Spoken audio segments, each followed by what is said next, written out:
What if the true measure of an emperor was not in the monuments he built, but in the terror he unleashed to hold an empire together? When we look at ancient Persia, the grandeur often overshadows a darker truth, and few rulers expose that contrast more brutally than Xerxes. His rise to power was marked not only by ceremony and expectation, but by a single decision that announced to the world that compassion would never stand in his way. And the moment you hear what he ordered, you may start to question how far a ruler could go when absolute control became more important than human life itself. Imagine a young monarch stepping into a throne built on conquest, surrounded by advisors whispering of threats, rebellions, and the fragile weight of an empire stretching from Asia to the Mediterranean. Xerxes understood that ruling millions meant ruling their fear, and his first demonstration of authority was not a speech nor a new decree, but a punishment so severe it silenced entire provinces. This was not strategy in the traditional sense. It was psychological warfare, a message carved in agony: challenge me, and your fate will become a warning etched into the memory of your people. Historical chronicles often try to soften these moments, filtering them through heroism or necessity, but when you strip away the polished words, what remains is stark. Xerxes chose cruelty not as a last resort, but as a foundation. His opening act as emperor established a pattern that would define his legacy. And as we revisit this decision, you might notice how echoes of fear, domination, and public suffering reveal more about ancient power than any battlefield victory. You may even find yourself wondering whether rulers like Xerxes acted from strength or from a deep terror of losing control. You have probably seen empires rise in documentaries, but rarely do we confront the raw mechanisms that kept them intact.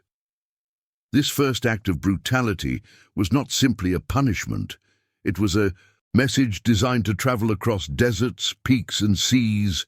It was a reminder that in ancient Persia, the emperor did not just command armies, he commanded the boundaries of life and death. And once Xerxes crossed that line so early in his reign, there was no turning back. The empire would be shaped by decisions like this, decisions that reveal more about human darkness than about imperial glory. You already sense how unsettling this is, and what comes next may shift your perception even more. If you have ever wondered how far a ruler could go to protect his throne, or if you have felt the weight of understanding a historical truth that complicates everything you thought you knew, share your thoughts in the comments, because your perspective helps deepen this exploration. And if this opening intrigued you, leave a like to support the work, and check whether you are already subscribed to the channel so you do not miss what unfolds next in this dramatic story, as the consequences of Xerxes' first cruel decision start to reveal themselves in ways far more disturbing than expected. The moment Xerxes delivered his first brutal message to the empire, something shifted in the atmosphere of ancient Persia. Fear traveled faster than any royal decree, and soon the people understood that this was not a ruler who relied on negotiation or patience. But what came next pushed the boundaries of cruelty even further, revealing a darker layer of his character. Among the many punishments attributed to him, there is one so extreme that even seasoned Persian commanders hesitated to speak of it. A transgression that, in any other realm, would have led to exile or a symbolic reprimand, became under Xerxes a demonstration of absolute dominance over the lives of his subjects. When this decision was carried out, witnesses described the chilling silence that followed, as if the empire itself held its breath. To understand the severity of what Xerxes did, you have to imagine the weight of standing before an emperor who believed that authority was inseparable from terror. In his mind, punishment had to be seen, felt, remembered, and ideally feared for generations. It was not enough for guilt to be acknowledged. The body of the offender had to become a statement of imperial power, And when Xerxes ordered this extreme form of suffering, he did so with the precision of someone who understood how public agony could shape loyalty. The chosen method was slow, degrading, and designed to break the human spirit long before it destroyed the body. For Xerxes, this was justice. For everyone else, it was a glimpse into a realm where mercy had been erased. Historical accounts describe how the condemned were displayed in a manner meant to echo across the provinces, a human reminder of what defiance or even perceived disobedience could cost. Soldiers, officials, and common citizens all watched, aware that this event marked a shift from harsh governance to something far more terrifying. The punishment was not just a spectacle, it was an indoctrination. The empire became a stage upon which the emperor wrote his authority in pain, and the brutality became part of the collective memory, a memory Xerxes relied on to keep the empire obedient. The psychological effect of such violence is often underestimated. When an emperor forces the people to witness slow suffering, he does more than punish an individual. He rewrites the social contract. Fear becomes the foundation of loyalty, obedience becomes survival, and silence becomes a language. It is in this space that Xerxes thrived. His power was not secured through admiration, but through the dread of becoming the next example. Each cry from the condemned became a thread in the fabric of imperial control, and the echoes of this punishment shaped the behavior of entire regions. What stands out in these accounts is not only the cruelty, but the intention behind it. Xerxes understood human vulnerability and weaponized it, turning punishment into a tool of psychological domination. And as the empire absorbed this message, the stage was set for even darker decisions that would reinforce his rule through fear rather than loyalty. As the empire absorbed the terror of Xerxes' extreme punishment, a new challenge emerged that tested both his authority and his merciless nature. Rebellions were not uncommon in such an expansive territory, but under Xerxes, dissent carried a far heavier price. When news arrived that certain provinces were resisting taxation and questioning the legitimacy of his rule, the emperor saw not a political inconvenience, but an opportunity to reinforce the image he had meticulously crafted. These uprisings were small, scattered, and disorganized, yet Xerxes treated them as existential threats, responding with a force that far exceeded anything his predecessors had employed. It was in crushing these rebellions that his cruelty became systematic, almost ritualistic, revealing how deeply violence had become intertwined with governance. Instead of sending envoys or negotiating terms, Xerxes dispatched elite units with clear instructions: do not contain the rebels, eliminate them. Entire villages were burned to the ground, not because they posed real danger, but because destruction sent a louder message than diplomacy ever could. Survivors described the arrival of soldiers not as a military campaign, but as an execution of imperial wrath. Homes were emptied, families torn apart, and even those who tried to flee were hunted down as examples of what awaited anyone who questioned imperial demands. The goal was simple: make rebellion unthinkable by ensuring the memory of its failure was drenched in suffering. Historical chronicles emphasize that these operations were swift and brutally efficient. Rebels were not merely defeated, they were erased. Xerxes believed that fear must be absolute, and so he refused to distinguish between leaders, followers, or innocent bystanders. In his perspective, the moment a province allowed defiance to grow, it forfeited its right to mercy. And so the brutality escalated. Prisoners were often subjected to public punishments, forced to endure torment before being executed in front of crowds assembled to witness the price of resistance. The spectacle served as both intimidation and indoctrination. People learned that silence was safer than truth, obedience safer than justice. But beneath the surface of these violent acts lay a deeper strategy. Xerxes understood that rebellion is born from hope, and so he worked tirelessly to extinguish hope wherever it appeared. By attacking swiftly and excessively, he transformed fear into a permanent condition. The people did not simply fear punishment. They feared being noticed. They feared being misinterpreted. They feared the possibility that even by accident they might be associated with dissent. This psychological pressure reshaped daily life across the empire. Communities became more cautious, conversations more restrained, and loyalty expressed not through devotion, but through terror. And yet, even as Xerxes successfully crushed these rebellions, the consequences extended far beyond the battlefield. What remained after the smoke cleared was not peace, but submission, an empire held together not by unity, but by the lingering memory of fire and steel. This transformation marked a turning point in his reign, setting the tone for the increasingly severe decisions that followed, decisions that pushed cruelty to levels few ancient rulers had ever dared to reach. In the aftermath of the rebellions crushed under Xerxes' unforgiving command, the empire entered a period in which even the slightest hint of opposition was met with disproportionate force. Yet among all the harsh measures he enacted, one particular punishment stood out as a chilling example of how far he was willing to go to ensure unquestioned obedience. It involved not enemy soldiers or rebellious leaders, but a man whose only crime was failing to deliver perfection. Xerxes expected absolute control over every detail of his reign, from military campaigns to the stability of bridges, supply routes, and naval preparations.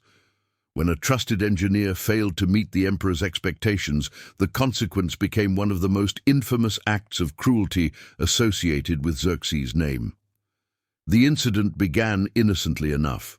Reports indicate that the structure the engineer had been responsible for collapsed under environmental pressure.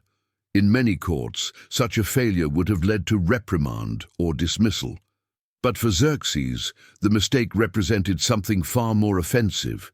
He saw it not as an accident, but as an insult to his authority, a reminder that even the emperor's will could be limited by the skills, errors, or humanity of his followers.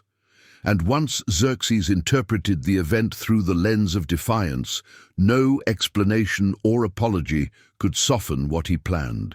Next, the engineer's fate was sealed not by guilt, but by the emperor's obsession with control and the need to demonstrate that those who served him were extensions of his power, not individuals with their own limits. Witnesses recorded how the engineer was brought before the court, and instead of interrogation, he was condemned immediately. Xerxes believed that failure was a form of betrayal, and that betrayal demanded not only retribution, but a message that echoed beyond the palace walls. The punishment he chose was brutal, designed to erase the man's identity and transform him into a symbol of imperial dominance. Accounts describe the process as slow and merciless, emphasizing the emperor's belief that suffering should be visible and instructive. The engineer's agony served as a warning, not just to officials or overseers, but to anyone whose work supported the machinery of the empire. This act revealed something essential about Xerxes' rule. It was not enough for him to defeat enemies. He needed to conquer fear itself and use it as a governing tool. By punishing the engineer with such severity, he reshaped the dynamics of service in ancient Persia. Loyalty was no longer defined by dedication or achievement. It was defined by survival. The smallest error could be interpreted as sedition, and the emperor's unpredictable reactions left his court in a state of constant tension. Advisors spoke carefully. Laborers worked under the shadow of potential ruin. Even high-ranking officials began to understand that proximity to the emperor offered not privilege, but risk. The impact of this punishment rippled outward. People who had never met the engineer still whispered about his fate, and the story transformed into a warning that outlived the event itself. It showed that Xerxes did not distinguish between deliberate rebellion and accidental failure. In his mind, both weakened the empire, and both demanded unrelenting punishment. This moment marked a shift from the calculated cruelty of his earlier decisions to something more volatile, more personal, and ultimately more terrifying for those who depended on imperial favor. As we revisit the memory of that punishment, reflecting on how fear shaped daily life under Xerxes, share your thoughts in the comments about how such authority twists the boundaries between justice and domination, and how societies respond when power becomes indistinguishable from cruelty. The fear that spread after the execution of the engineer did not remain confined to the royal court. It seeped outward, reaching distant provinces already uneasy under imperial control. Xerxes had shown that failure, dissent, and even unintended mistakes were punishable with agonizing severity. Yet nowhere did his ruthlessness appear more vividly than in the vengeance he unleashed upon cities that dared to resist Persian dominance. Among these, a few stood out not because of their military threat, but because their refusal to submit wounded the emperor's pride. To Xerxes, defiance was not simply a political challenge. It was a personal insult, and personal insults demanded retribution that erased not just the offenders, but the memory of their defiance itself. When word reached him that certain cities had denied Persian emissaries, rejecting the symbolic gesture of offering earth and water, Xerxes reacted with fury. These tokens represented submission to the empire, and rejecting them was equivalent to rejecting the emperor's very identity. Rather than reassess the political motivations behind the refusal, he focused solely on making an example so devastating that no other city would ever consider such defiance again. Armies were assembled with a clarity of purpose unmatched in previous campaigns. Their mission was not negotiation, not containment, but obliteration. Xerxes intended to punish rebellion so completely that its shadow would linger for generations. Historical accounts describe the march toward these rebellious cities as almost ritualistic, a procession of imperial wrath preparing to fall like a storm. When the Persian forces arrived, they did not seek surrender. They sought destruction. Defensive walls were torn apart, homes were set ablaze, and the population faced the grim reality of an emperor who believed that mercy weakened authority.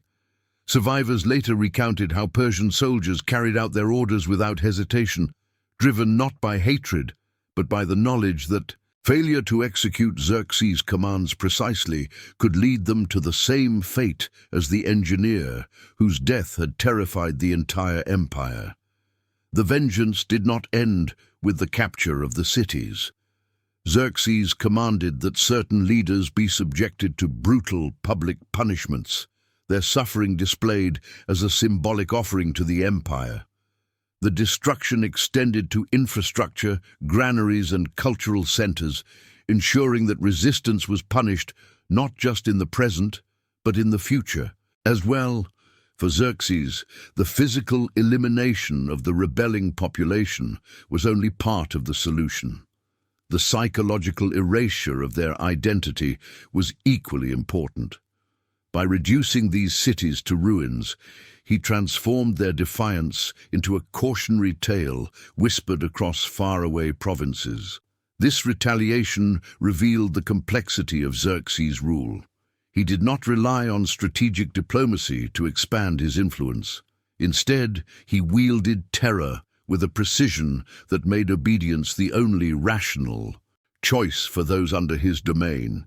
The cities were not punished because they posed any significant threat. They were punished because they dared to assert autonomy in a world where autonomy clashed with imperial ego.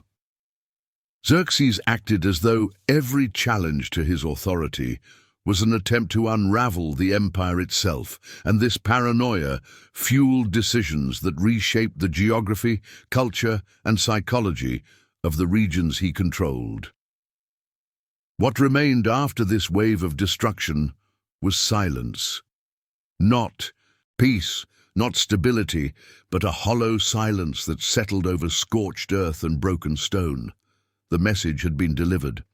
And as news of the punishment spread across the vast territories of ancient Persia, countless other cities reconsidered the cost of resistance, understanding that Xerxes' vengeance was not simply harsh, but absolute. The consequences of these actions would reverberate through the empire, shaping how both allies and enemies viewed Persian power and the emperor who wielded it with such devastating force. The ruins left behind by Xerxes' vengeance did more than silence rebellious cities. They reshaped the very way the Persian army functioned, revealing a darker dimension of the emperor's leadership. As he prepared for increasingly ambitious military campaigns, Xerxes faced a reality that every ruler eventually confronts. Soldiers are not infinite, and loyalty is fragile. Yet instead of strengthening morale or improving conditions for his troops, he chose a path rooted in cold calculation. He transformed his military forces into expendable instruments, believing that fear and replaceability were more effective than camaraderie or discipline. Under his rule, soldiers became tools rather than men, bodies rather than individuals, a shift that exposed the full extent of how cruelty could be institutionalized within an empire. One of the clearest examples of this mindset emerged during preparations for the campaign against Greece. Xerxes amassed one of the largest armies the ancient world had ever seen, but behind the impressive numbers lay a grim truth. Many recruits were forcibly conscripted from subjugated regions, given little training, and used as the first wave in battles designed to wear down the enemy. These men were expected to absorb the initial impact of combat, not because they were tactically suited for it, but because their lives were deemed less valuable in the emperor's grand strategy. The logic was stark. If enough bodies were thrown at a fortified enemy, sheer volume would eventually break their defenses, and if thousands died in the process, it only reinforced the message that life in service to Xerxes was defined by obedience, not preservation. Witnesses describe how some units were positioned deliberately in front lines where retreat was impossible. Persian officers, acting under imperial command, stationed elite forces behind these troops to ensure that no one fled the battlefield. Death came from the front if they advanced, and from the rear if they hesitated. This ruthless tactic turned fear into a motivating force, but it also revealed a profound disregard for human survival. Xerxes believed that the strength of an army lay not in the skill of its fighters, but in the emperor's willingness to sacrifice them. The more he treated soldiers as expendable, the more he believed he proved his own resolve. The consequences of this philosophy were devastating. Whole contingents disappeared in battles where their defeat was not an accident, but an expectation. Surviving soldiers spoke in hushed tones of the emperor's indifference, describing nights spent in camp, wondering not whether they would win, but whether they would be used as the next expendable wave. This fear gnawed at morale, but instead of adjusting his methods, Xerxes embraced the psychological effect. An army that feared its ruler almost as much as the enemy became predictable. Soldiers obeyed because disobedience carried immediate and unforgiving consequences. In this way, Xerxes maintained control not by inspiring loyalty, but by eliminating alternatives. Yet, beneath the surface of this brutal strategy lay an eerie contradiction. An emperor who built monumental palaces, commissioned vast engineering projects, and sought immortal glory, simultaneously treated the backbone of his empire as disposable. His ambition required triumph, but his methods sowed exhaustion and dread among the very men tasked with securing that triumph. Still, Xerxes saw no flaw in this approach. To him, greatness demanded sacrifice, and sacrifice required bodies willing or unwilling to serve as stepping stones toward imperial victory. What he failed to recognize was how deeply this erosion of humanity would fracture the stability he sought to protect, and how the consequences of such thinking would continue to unfold in the events that followed. As Xerxes' campaigns grew more demanding, the emperor's reliance on fear-based control only intensified. Yet among all the acts that illustrated his descent into ruthless absolutism, one execution became a defining symbol of his tyranny. This was not the punishment of a foreign adversary or a rebellious governor, but of a man whose reputation for loyalty had once been unquestioned. A high-ranking officer, respected across the empire, found himself at the center of a moment that exposed the emperor's volatile relationship with loyalty, competence, and personal pride. His downfall began, not with treachery, but with a moment of perceived hesitation that Xerxes interpreted as defiance. In the emperor's distorted lens, hesitation equaled betrayal, and betrayal demanded irreversible punishment. The incident occurred during a tense phase of the Greek campaign, when the weight of the coming battles pressed against every decision. This officer, known for his strategic insight and measured approach, advised caution in an operation Xerxes wanted executed immediately. His recommendation was not born of fear, but of experience. Yet Xerxes, surrounded by flatterers who fed his sense of infallibility, heard only resistance. A single suggestion, offered with respect, became the spark that ignited the emperor's wrath. Instead of considering the officer's wisdom, Xerxes interpreted his counsel as a challenge to his authority. And in that moment, the fate of the man was sealed. Historical accounts describe how the officer was seized without trial, stripped of his honors, and brought before the army to be made an example. Xerxes wanted the execution to serve as a spectacle, a demonstration that even the highest ranks were not immune to his fury. The punishment chosen was not quick, nor was it merciful. It was designed to humiliate as much as to destroy, ensuring that the officer's final moments etched themselves into the consciousness of every soldier who watched. His body became a symbol of what happened when reason clashed with imperial ego. And as he suffered, the army was forced to witness the transformation of a once revered leader into a warning carved in pain. This execution marked a turning point for many within the Persian ranks. If loyalty, competence, and years of service offered no protection from the emperor's unpredictability, then no one was safe. Soldiers who had once taken pride in serving now found themselves navigating an atmosphere where silence became the only acceptable form of counsel. Officers who had risen through the ranks by demonstrating intelligence began to mask their insights, understanding that Xerxes valued obedience over strategy. Innovation, caution, and even honesty became dangerous traits. What mattered most was unquestioning compliance. The psychological impact on the army was profound. Morale, already weakened by the emperor's use of expendable soldiers, fractured even further. Soldiers felt trapped between the brutality of the enemy and the brutality of their own ruler. They marched not with unity or conviction, but with the weight of fear pressing against every step. Xerxes believed that instilling terror would create an unbreakable force, but in reality, he planted seeds of internal collapse. His army no longer fought for him. They fought to avoid becoming the next example of imperial rage. As the memory of the officer's execution spread beyond the battlefield, it became clear that Xerxes was no longer ruling through strength, but through paranoia. And the echoes of that moment would follow the emperor into the next decisions he made, decisions shaped by a mindset that no longer distinguished between caution and disloyalty. Share your thoughts in the comments about how absolute power distorts judgment and how fear reshapes the relationship between rulers and those who serve them. The execution of the trusted officer did more than unsettle the ranks of Xerxes' army. It sent a tremor through the heart of the empire itself, reaching ordinary citizens who had nothing to do with the emperor's military ambitions. While the world often remembers Xerxes for his campaigns, monuments, and political authority, the deeper truth lies in how his rule pressed upon the daily lives of people who never stepped onto a battlefield.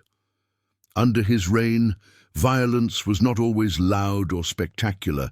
Much of it unfolded quietly, woven into the fabric of everyday existence.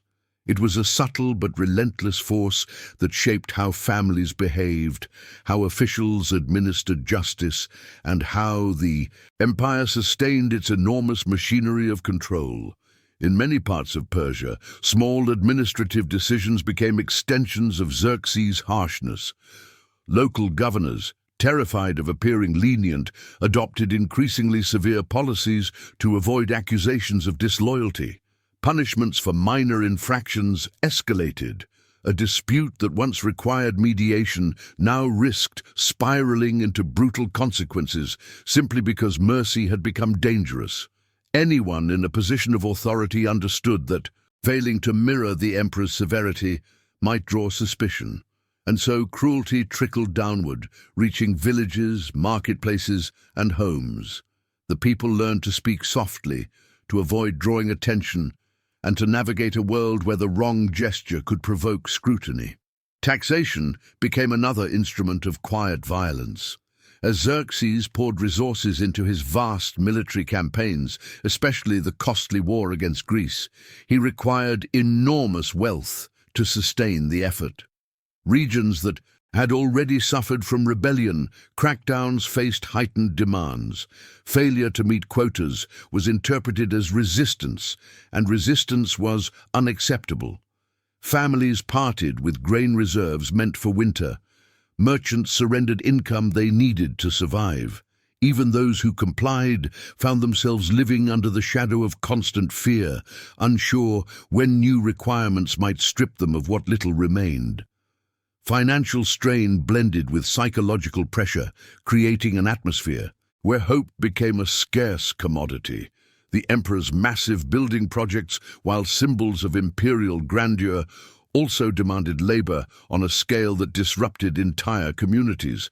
Men were conscripted into workforce brigades, leaving fields untended and families without support. These workers operated under strict surveillance, knowing that any slowdown or mistake could be interpreted as sabotage.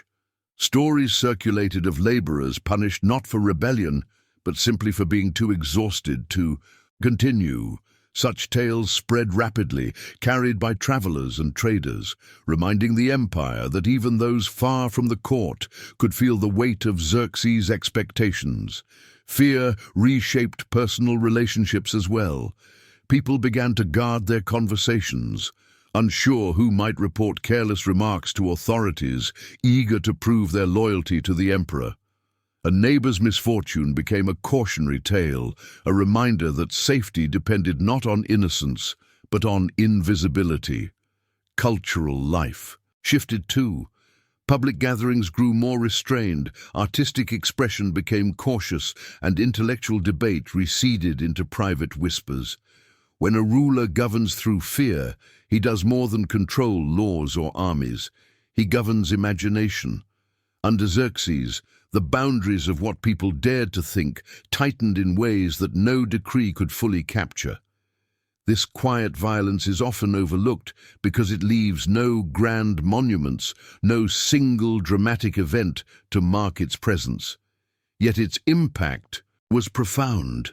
It transformed the empire from within, turning millions of lives into a silent reflection of their rulers' anxieties and ambitions. While Xerxes imposed spectacular punishments on rebels, enemies, and advisors, the most enduring suffering came from the gradual erosion of freedom, security, and dignity in everyday life. It was here, in the unseen corners of the empire, that his cruelty became not an episode, but a constant condition. The quiet suffering that spread across the Persian Empire under Xerxes' rule eventually fed into the most consequential decision of his reign, a choice that would determine the fate of tens of thousands of soldiers and alter the geopolitical landscape of the ancient world. As preparations intensified for the monumental invasion of Greece, Xerxes confronted not only logistical challenges, but also the psychological weight of proving himself worthy of the throne he had inherited. His ancestors had built an empire of staggering size, yet Xerxes believed that true glory required expanding it even further. This ambition, fueled by pride, legacy, and the desire to crush a defiant enemy, drove him toward a decision so immense and irreversible that even his most loyal advisors questioned its wisdom. But questioning Xerxes, as many had learned, carried its own dangers. The invasion force he assembled was unprecedented. Armies from across the empire converged at his command, a display of power meant to overwhelm Greece before resistance could fully form.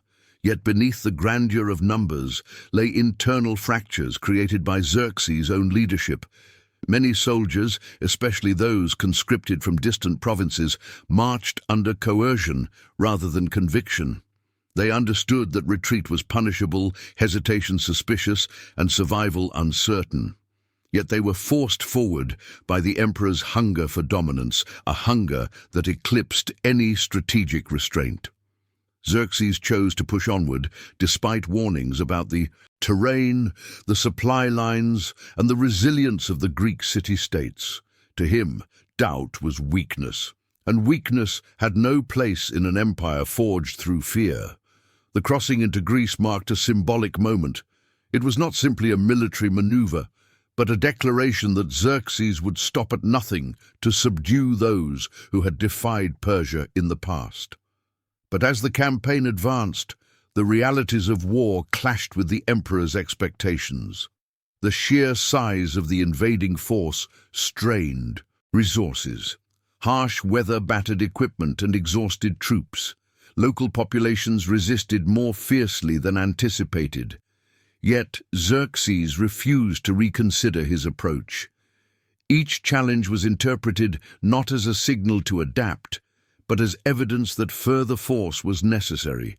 His inability to acknowledge limitations became one of the greatest dangers his army faced.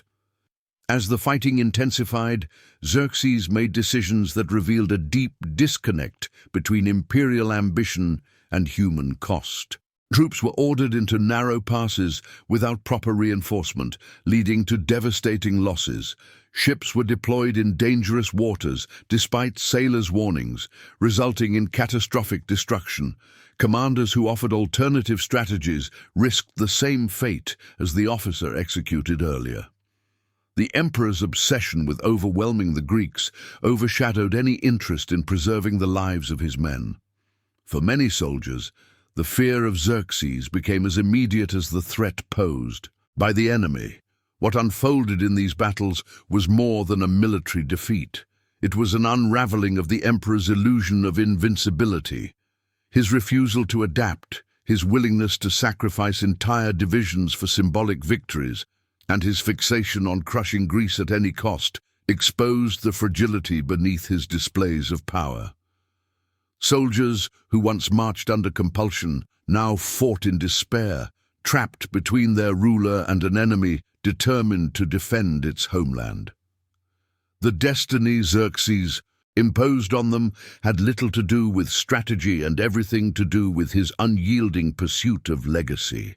And as losses mounted, the scale of that pursuit became impossible to ignore, revealing the full weight of a decision that pushed thousands toward inevitable ruin.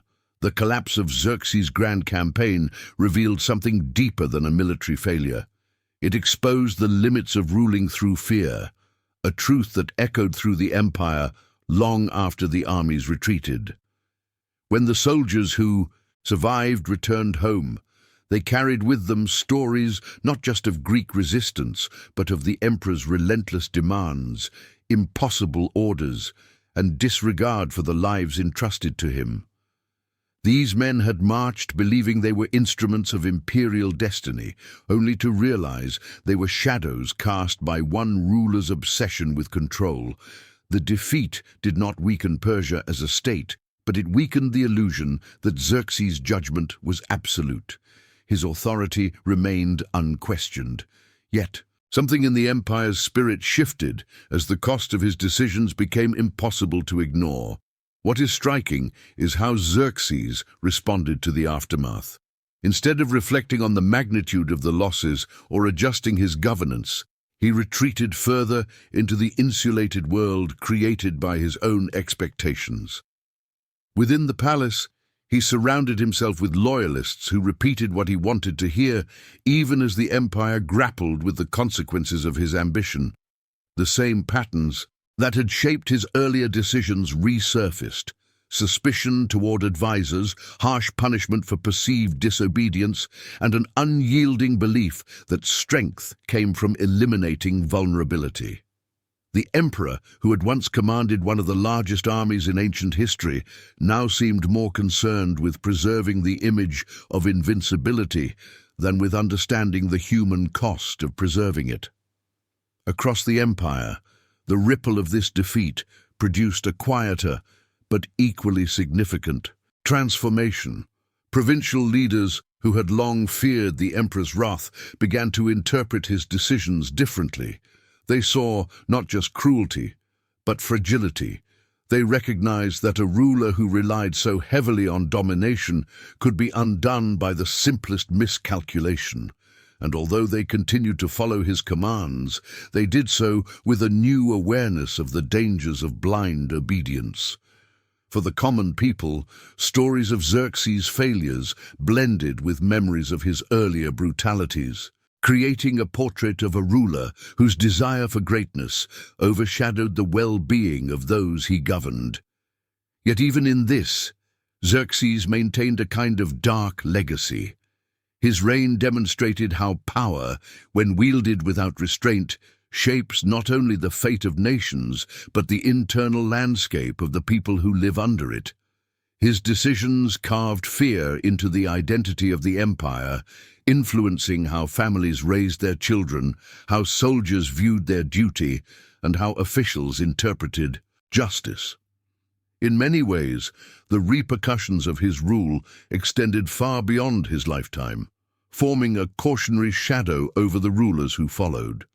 His harshness became a reference point, his failures a lesson, and his ambition a reminder of the narrow line between authority and tyranny. As we reflect on the trajectory of his reign, it becomes clear that Xerxes' story is not just about cruelty or conquest. It is about the dangerous intersection of fear and leadership, and how the choices of a single ruler can alter the emotional landscape of an entire civilization. If you reach this point and feel that this journey through Xerxes' decisions reveals something larger about the nature of power, leave a comment saying, "This message was for me," because your voice helps keep this exploration alive. And if the way these ancient events still echo today brought you new insight, consider liking the video and subscribing so you can continue uncovering the hidden sides of history with me. There is another video waiting for you that expands this conversation in unexpected ways. So let the curiosity guide you and continue with me on the next story.